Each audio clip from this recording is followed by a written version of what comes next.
Allora, la morsa mi sembra abbastanza robusta, realizzata in ghisa, ha un'apertura di 70 mm, l'abbiamo misurata poco fa, si può applicare al tavolo utilizzando gli appositi spessorini in gomma per non rovinare il tavolo, ha una buona base d'appoggio, è anche abbastanza scorrevole sia nell'apertura che nella chiusura e ha il sistema per ruotarla nel caso in cui diciamo, venga meglio orientarla in modo diverso.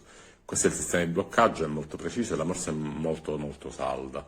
C'è anche la sua piccola incudine nel caso in cui si volesse spianare qualche oggetto o per appoggiarsi per dare qualche martellata, chiaramente abbastanza leggera considerando le dimensioni della morsa.